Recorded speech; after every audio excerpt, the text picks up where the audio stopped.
Good afternoon. I'm Koehler. I'm president of Niwot Historical Society, and we welcome you to the Now and Then lecture series. Tonight it is Haystack Mountain history, and it's the history of the land and who first inhabited it, all the residents who've been property owners, and then the golf course and all the events that happened there. Okay, so this is the Haystack Mountain Golf Course, and it's just west of Niwot. This is what we're going to be doing. We're visiting them today, and it is the land of the Native Americans, the early settlers, and then the golf course, the building of it, and all the events and things that happened there. They brought many people to our community.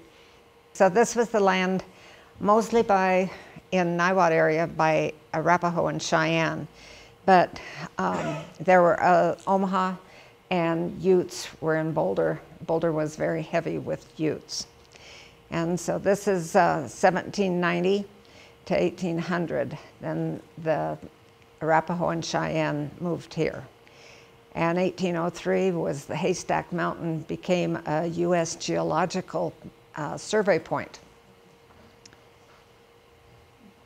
So here is the golf course video as it was a year ago. Well, a year ago in the end of September. And our video, the video photos in here are done by a classmate of mine, James Tito Roberts from Boulder. So, 1820, Major Stephen Long came to the area.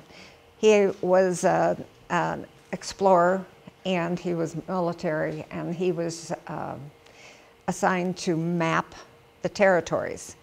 When he was here, the principal chief of the Omaha was in the area, and he gave a presentation, and he said that he didn't understand why people were saying that the military and Mr. Long were coming here to take their territory, take their land, because he didn't believe it.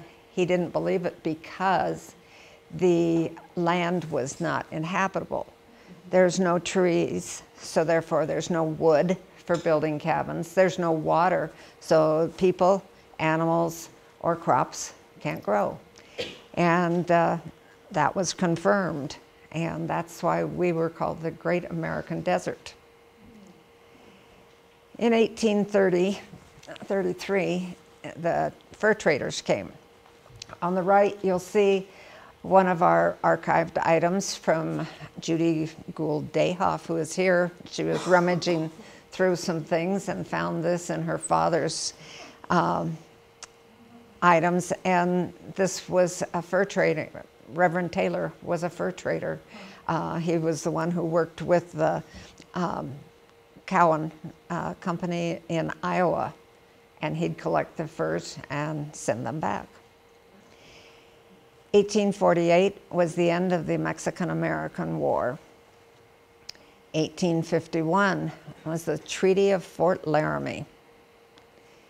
So the Sioux dominated the upper Great Lakes, and they monopolized the buffalo. This was a major source of income for the Indians and traders. So the Sioux is what basically pushed the Arapaho and the Cheyenne down to here, and because then they didn't have to compete. And look on the bottom row at this word. That was a prized part of the buffalo, and this is the definition.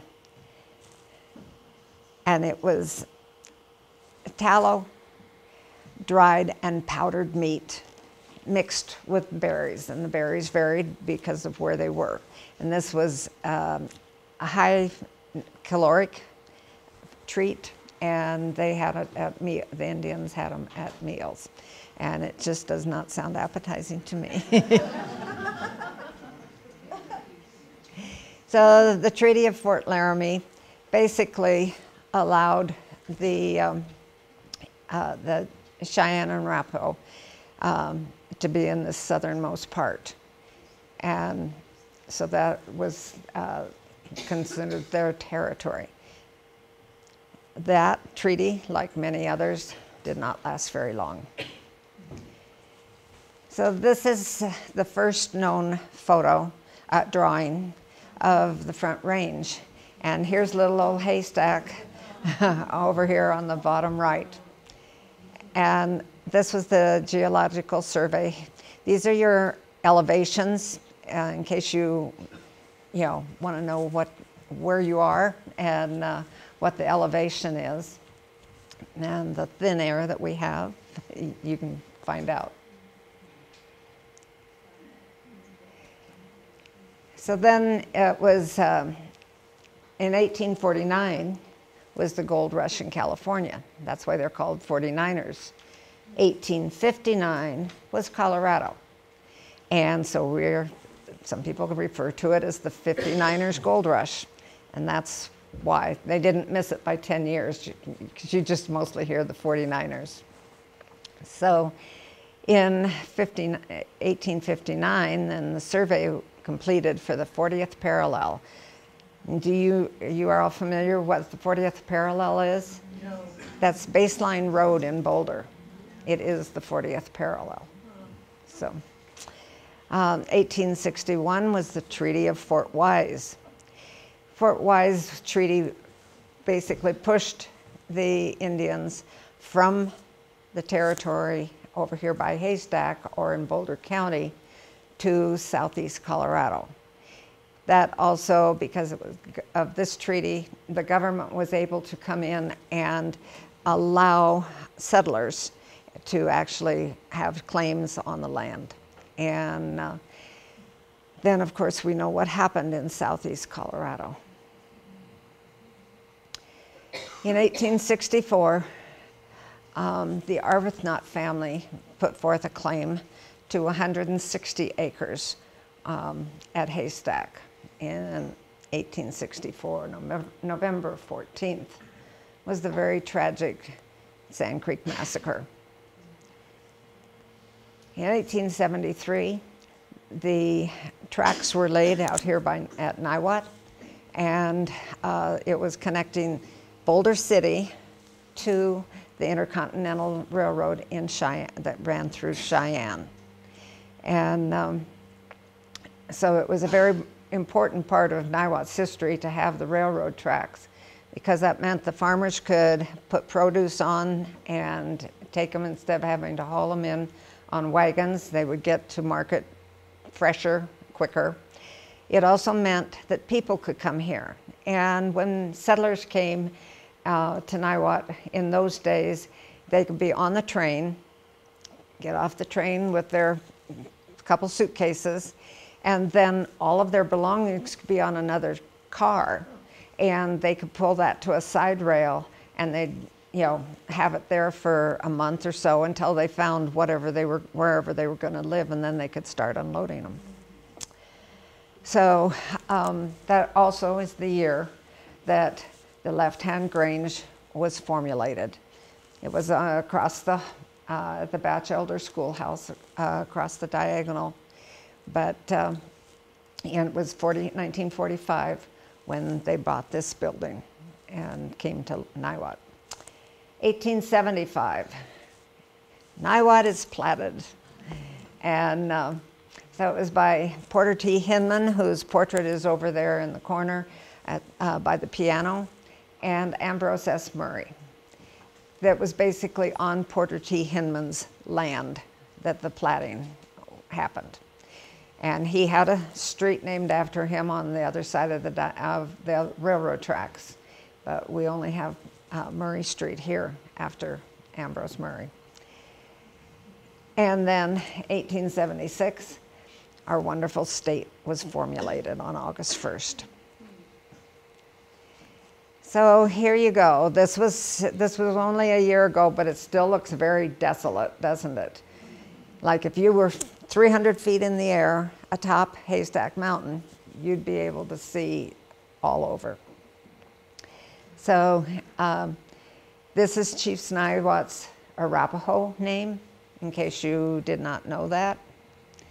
And when the Colorado Territory was first surveyed, the Geologic Survey team selected Haystack Mountain as a spot for future surveys, and today it is still used as a geologic spot. Here is one of the first drawings from the geologic team, and you can see the haystack circled with the dotted line, and that pin at the bottom, that is the geologic pin that is still atop Haystack Mountain today. And then here we are with the gold and mining, and it wasn't just gold. There was other mining that happened. My ancestry on one side of my family came from Aberystwyth, Wales, and they were miners over there, and then they were mining but not for gold. And gold changed everything. So you have all these miners, their equipment, and as we learned from Larry 2 weeks ago about coal miners were less valuable than the mules who worked in the mines. So there were animals that were working in mines up there in the mountains. I don't know all about them. But Marinus Smith came. He was a 49er. He wanted to be in on this gold rush, but he did not want to be a gold searching for gold. He wanted to feed the miners.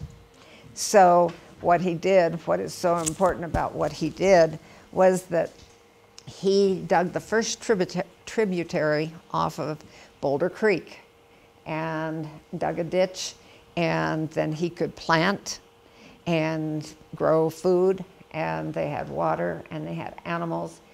And at the end of the season, he took one harvest of hay up to the mountains, and he came back with $400 in his pocket, and he said, that's enough for a really fine house.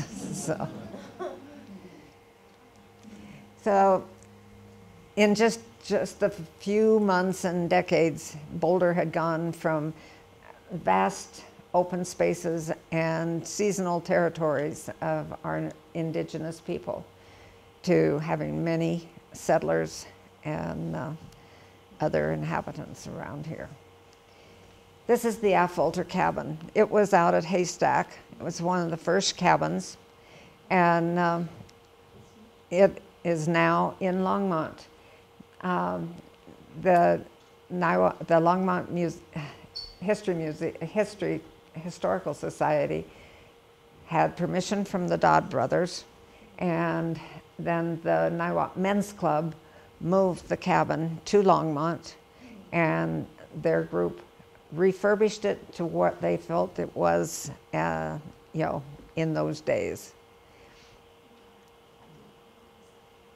This is the cabin at the Old Mill Park in Longmont, and it's at least for Boulder County, it is the oldest log cabin in its full state of, the way it was.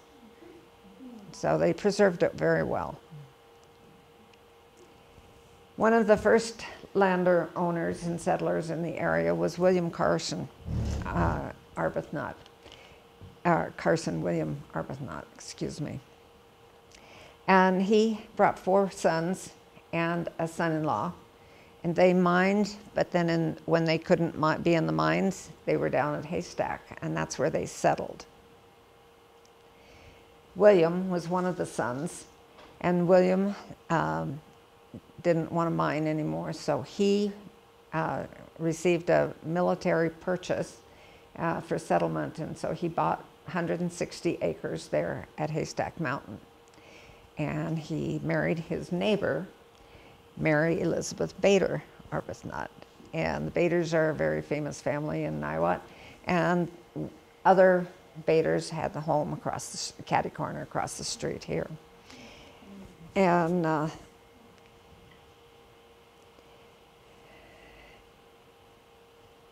the Affolter cabin and the Arbuthnot homes were two of the largest cabins. So therefore, both of them would host funerals and weddings, and then they always hosted the the geologic survey team. And in spring of 1882, William was branding a colt in the barn that at least a year ago was still standing over at Haystack. It's still there. Is it? Thank you. They're going to keep it. Thanks, Lee. Yeah. And he was branding the colt. Colt didn't like that and kicked him in the chest, and he passed away 2 weeks later from that injury. So he had that land, and after he passed, then Mary Elizabeth said that she was going to get pictures taken of the kids because they had no photos of them. These children were all born at Haystack Mountain Ranch here in Niwot. And there they are, and this is somewhere in the early 1890s, because on the front row right is a daughter-in-law, and Fred and she were married early 1980s. Mary Elizabeth Bader then, after William, she had to buy the land in order to stay there.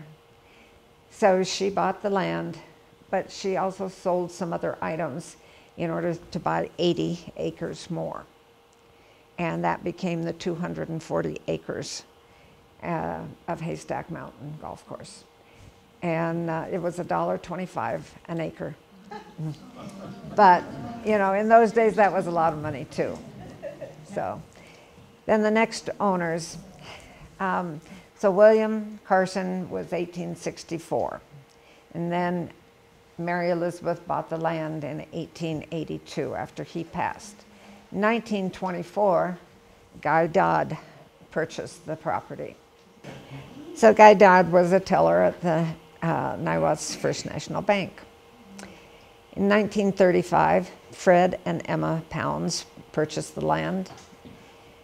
1840, Arthur and Anna Hammond purchased it.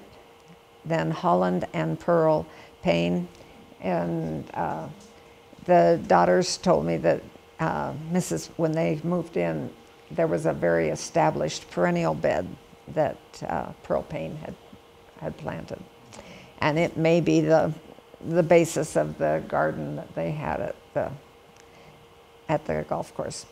And then in '63, Clarence Budd and Lois Ebel bought the property. And here we go with Haystack. And there you see it. It still looks very desolate from a different angle. So this is about Bud and Lois.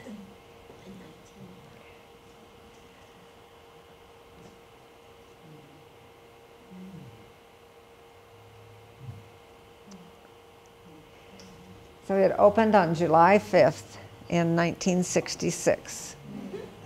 But that is the barn that is still standing there. It's probably one of the older barns in Boulder County, but it is not landmarked. So this is the Haystack Mountain Ranch, and the house was built in 1863 by William Arbuthnot, but then every owner added a bit more to it. The original cabin is still inside the house. Yeah. Really? Yeah. The All-Hopper cabin. It's the second oldest cabin in Boulder County. Thanks, Lee. So here's the house in '63 as they bought it. And it had no running water or heat when they moved in 1963. So I presume the previous owners all had a well and probably just burned in a stove for heat. And this is the east side. This is the barn. And this is a description if you are interested. But I think it's remarkable that it's very straight up and down though. And I loved the wood.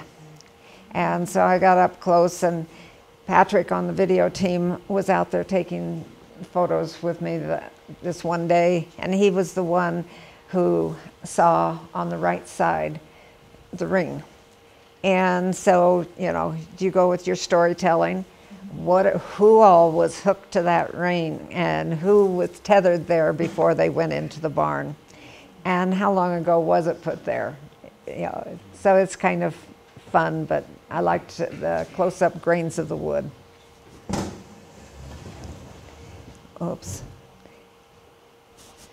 This is the Ebel family, and so Lois is on the left, and then Julia, Jana, Chandra, Heather, Autumn, CJ, and Bud Ebel.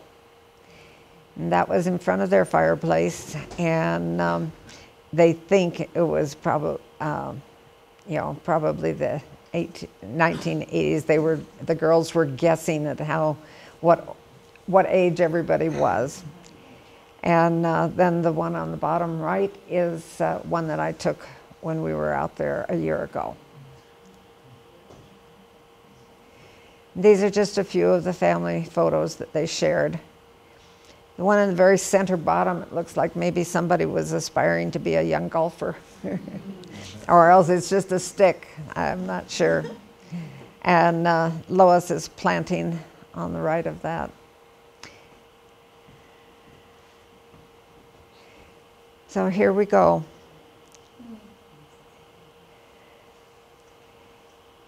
Something that is familiar to you golfers. That was obviously an early spring one year, all green. And the familiar sign that sometimes you just drove right past it on, West Niwot Road. This is taken from their website, and it talks about the quiet walking distance of the course, and it would go along Left-Hand Creek. And it is a very serene setting and calming. You can actually concentrate on putting your head down and paying attention to the ball that's on the ground. This was just the end of September last year when we were out there taking photos. So it began in the early 60s, and the Golf Business magazine said that in the early 60s, there were 4 golf courses in Boulder County. 4. So Sunset in Longmont is a century-old club, golf course. Boulder Country Club, not where it's located now, that happened in '65, but it was previously on Arapahoe, but it was still formed and it was still the Boulder Country Club. That's a century old also. And then the Ebels opened in '66, but Lake Valley opened in '65. Lake Valley was designed by Mr. Maxwell, who also designed the Boulder Country Club where it is now. So Boulder Country Club opened one year, and Lake Valley opened the next, and then Haystack.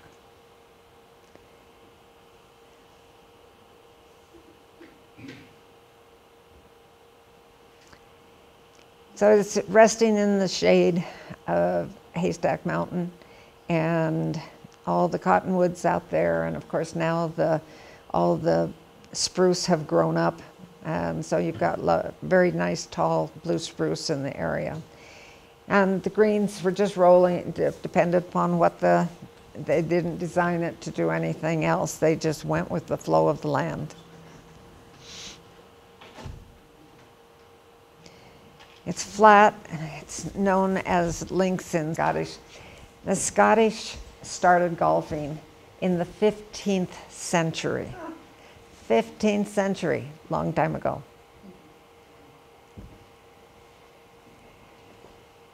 This describes the course, and I'm sure that those of you who are out there, you know exactly which hole this is.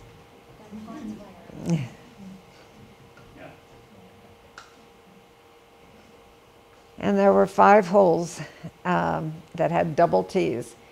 Oftentimes when you go to a golf course, there are 2 sets of tees. And depending upon the length of the court of that hole, then sometimes the women's tee was up closer and the men's tee was back. And there were 3 holes that played over water. And the ducks evidently survived. This is part of their, this is the layout. This is the map of the holes. This is from their scorecard.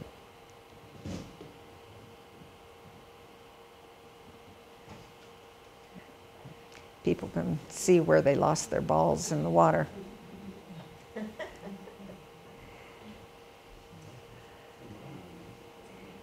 So some angles it really looked green last year. Others didn't look so green. And they had, Lois definitely wanted rules of play. And it was mostly about etiquette and being kind to one another and courteous.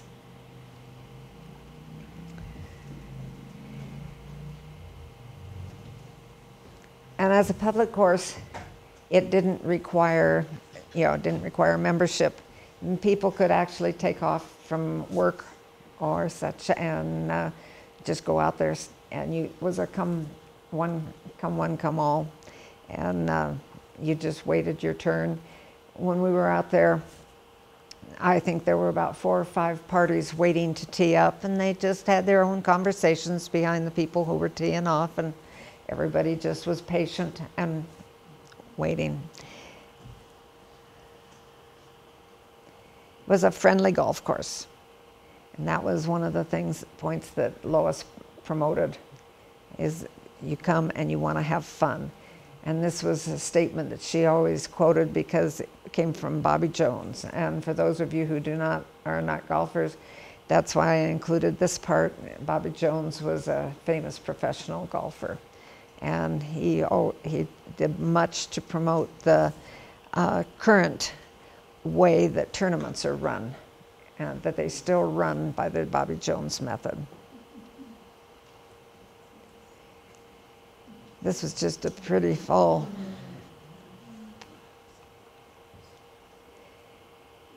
And here are some other drone pictures from a year ago.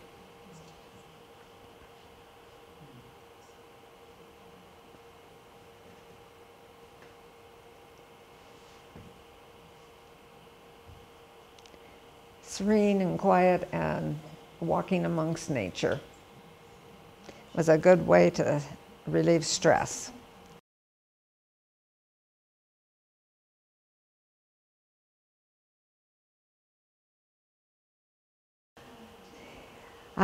This is an article that was in the Times Call. Julia is one of the older daughters. She was the trustee of the estate.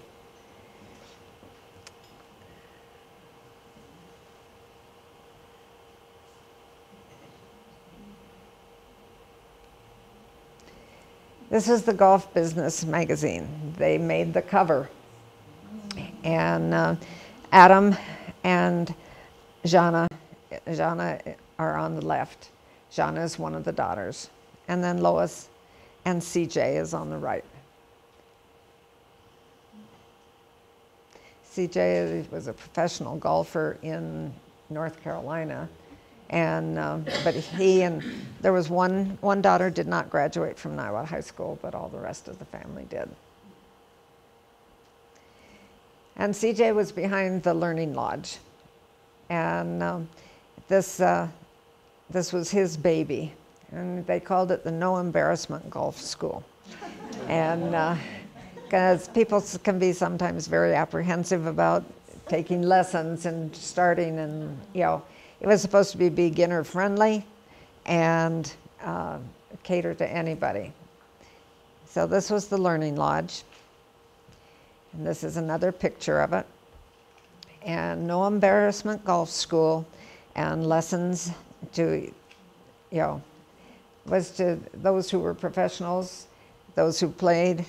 They felt something was off their stroke, so they'd go out there and have a lesson and straighten back up or whatever. And it was year-round. Access was year-round. These are the original sketches from the families that they shared, and this was how it was designed. The double doors open out into the practice field, and so you could be practicing with balls, and they would make sure that you got out of the way before they opened the doors. But then you could practice on putting inside. So you could access it all year. And here was where everyone can learn to play. And it was kind of fun. I didn't appreciate this photo until I looked at it later. And here you have an older, probably middle-aged gentleman, and you've got a child behind you. So everybody played. And I love this. It's a grainy picture, but I love his face. This was in the Times Call, and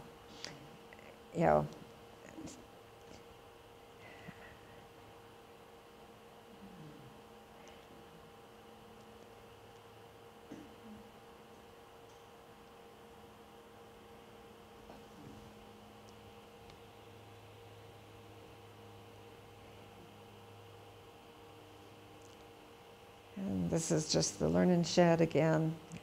We try to keep the atmosphere business friendly, golf business friendly, beginner friendly.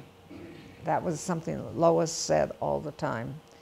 And that's what the children, when I met with them, they wanted it friendly. They wanted people to feel relaxed and come and be a friendly place.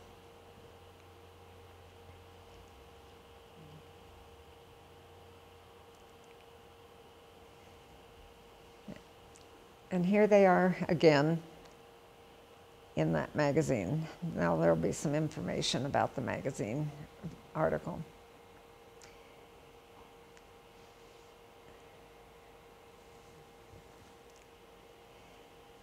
Everybody learns how to play golf at Haystack. That's the big takeaway.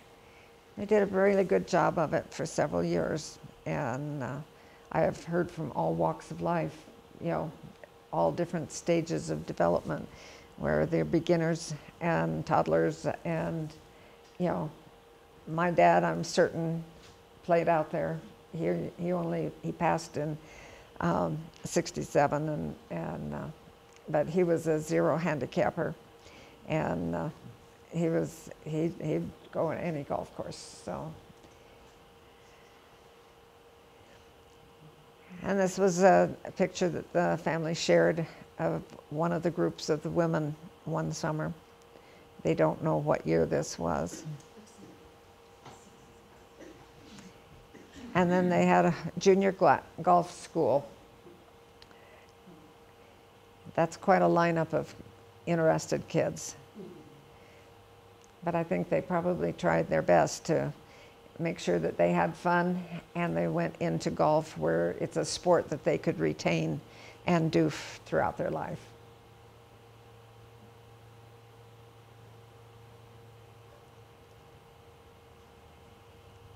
This is from Boulder County's map that they had to do to assess everything before the property was sold.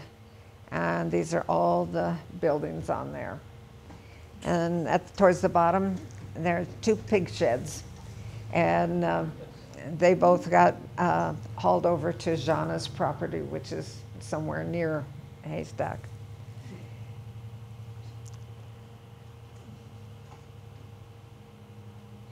Oops. This is the clubhouse, and it was built in 1974.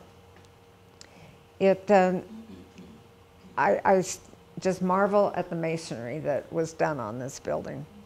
But it was a place that people could gather, and everything from the golf pro shop to a bar, and poker, and bridge games were played there inside. And they had 2 different covered patios. So on the south side, which is the front door, there were some of these that people got the impression that maybe it was a church when they wandered out there the first time. And, but here's some of your brickwork. And you notice on the bottom there's an arrow, dedication to the Indians. And then you have your golf club. And then the bar is featured. But they wanted it as natural and native to the area in looking. And a mason and his son found these at a brickyard in Denver. And so they bought all of them. And it does look very Indian-esque. Lois is behind the bar there at the top left. And it was a good-sized bar. If some of you go into the Emporium hallway across the street outside, the Old Oak came over and they acquired some of the captain's chairs that were in the bar. And so the captain's chairs that are in the Emporium belong to the Old Oak. This was the pro shop, was on the west end of the clubhouse. And in the middle, what divided the west end, the pro shop, from the bar area was that railing. The railing is believed to be the original posts that the Arbuthnot's established to outline their property. And one of those did go to Donlin Arbuthnot. So it's kind of, this was an Et-Yet Inn restaurant inside.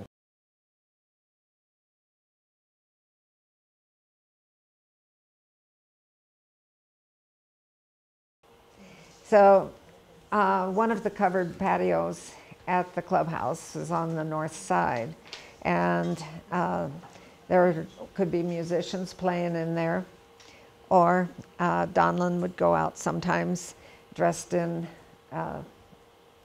antique pioneer dress, and she told stories and history to this junior golf group before they had their golf lessons.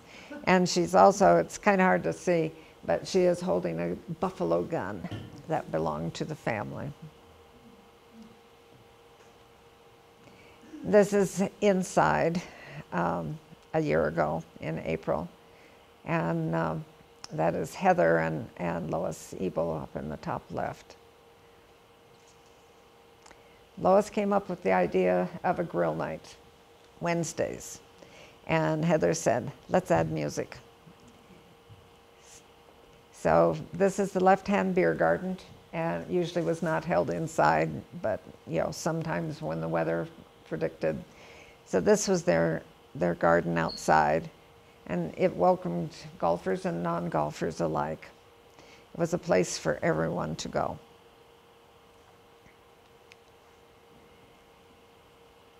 And it was just serene, quiet. You could go and stack rocks down in Left-Hand Creek, or enjoy shade on the patio with some friends, or nighttime. Kevin Dooley, as many of you know, was the thing that held it together with Lois that first summer. Kevin performed every week, and he performs all around Niwot often, so be sure to catch him.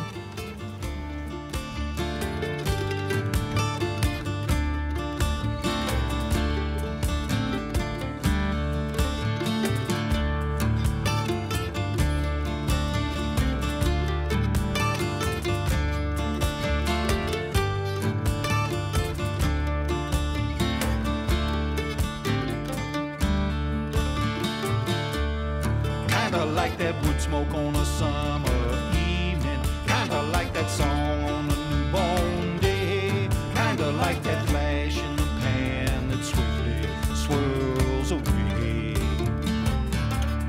kinda like that always moving target, kinda like that shoulda known time would tell, kinda like that first word heard was fairly well.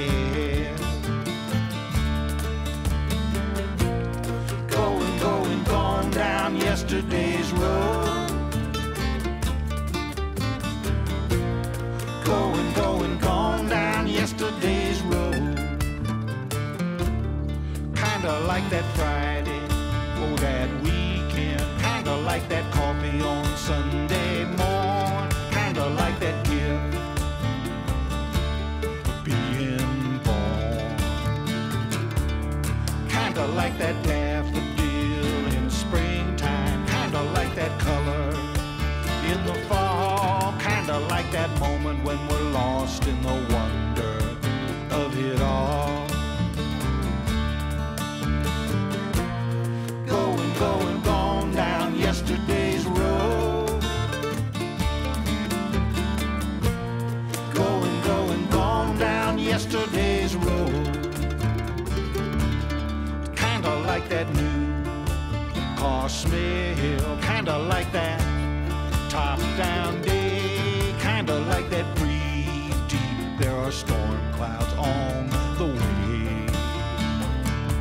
But don't you feel a change in the wind? Do you sense a shift in time? Are we finally tired now of the greedy leading the blind?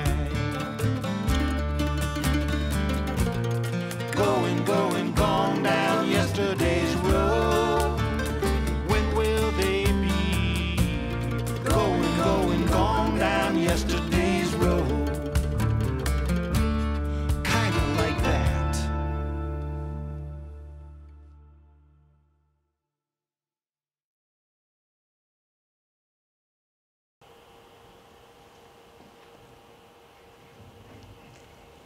And this is the Haystack Hearth.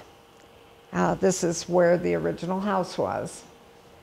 And then they turned it into a venue for events because it has expanded from that original homestead. And you see the brickwork. It all belongs on the property. So they brought it over and made flower beds, raised beds, and used the brickwork over here. It's a beautiful 7,000 square foot place. And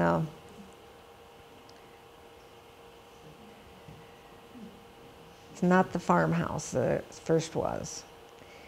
These are just some photos from inside.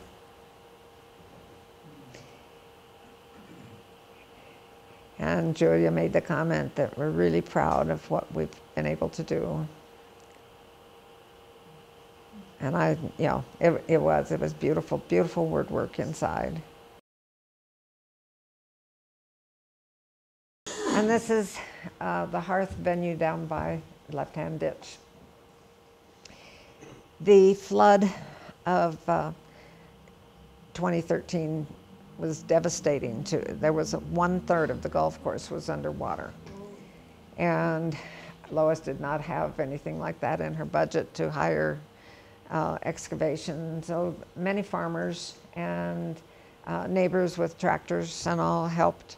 Others just picked up a shovel and helped dig out some things. And then Alex Gonzalez worked with Heather, and they hauled a lot of rocks and all out of the ditch and made the slopes to the ditch a little nicer, and then they created this venue down there. And there are a lot of corporate things. 3 days before closing, the Boulder Symphony held a fundraiser over there. And then they had 2 days of closing activities. And not best of wedding venue. 2020, they were awarded, it does not, it's the spelling of not, but they were awarded an award from the Not Best Wedding Venue. It was a very nice bridal room. And then you could also go there when it wasn't golf season. They didn't publicize this much, but we have testimony here because we've got a picture. This was the flood, and this was the start of many of their problems in keeping the place open.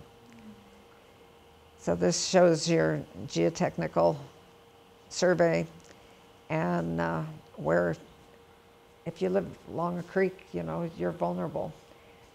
But you just don't expect a 100-year flood to happen either.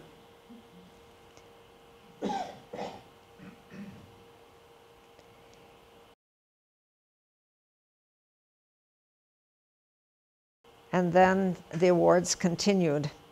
And in 2019, it was the Silver Best of Boulder County Golf Courses Award.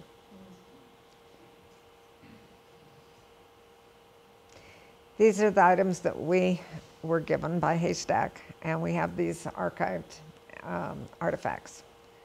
So it was kind of nice to have a little something of Haystack, and the golf ball was special, and that was the last thing that we received, but it was special to get that with a logo on it. This is the poster that they had for End of an Era party.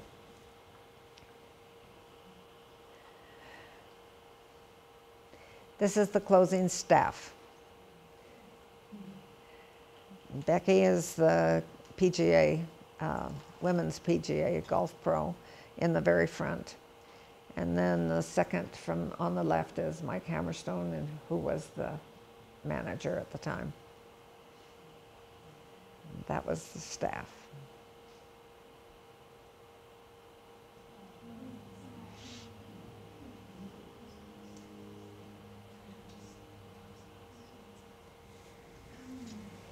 And they were in a very competitive business, and they worked very hard, and they did get their niche. And in Golf Business Digest said that there were 40-some golf courses, I think it was, in the greater Denver area at the time of that article. And if you go now online, there are almost 40 in Boulder County, which, you know, I mean, Niwot had 2 of them. So the golf is a very competitive business, and it is very busy, and people use it all the time. We lost a gem to our county, and but it was fun when they were here. I don't know if I can answer any of the questions. If you have any questions, yes. You know, I was just wondering, I thought I heard that they were negotiating with the county for the mountain to become part of open space, but I haven't heard anything recently. I don't have an update on that, but I do believe that the mountain is not part of the 240 acres at Haystack Mountain Golf Course. So it is separate, and I do believe it's supposed to be a trail. I just had a question. Was it a private, I mean, when they left and somebody bought the property, is that it, and it's now a private residence or something Yes. like that? Yes, Okay. It's private property now. So there was one main buyer, but there were about 5 other parcels. I think the 240 was broken, I think, into 5 parcels. I don't know how zoning works around here, but will they be able to break it up and sell it in pieces to developers and things like that? Oh. It would be Boulder County permit and planning that they'd have to go through, and I doubt that it would be broken any. How many of you golfed at Haystack? Oh, wow. And did you go to the dinners on Wednesday nights too? Well, it's really sad that it's gone. And the daughters were not able to come today, who do live here. There are 2 daughters who still live here. They just are too emotional about it still. So I'm happy all of you came, and it's nice to go back out on the course and, you know, think about it anyway, and whether you duffed that shot or you got a hole-in-one on some hole, you know, it's fun.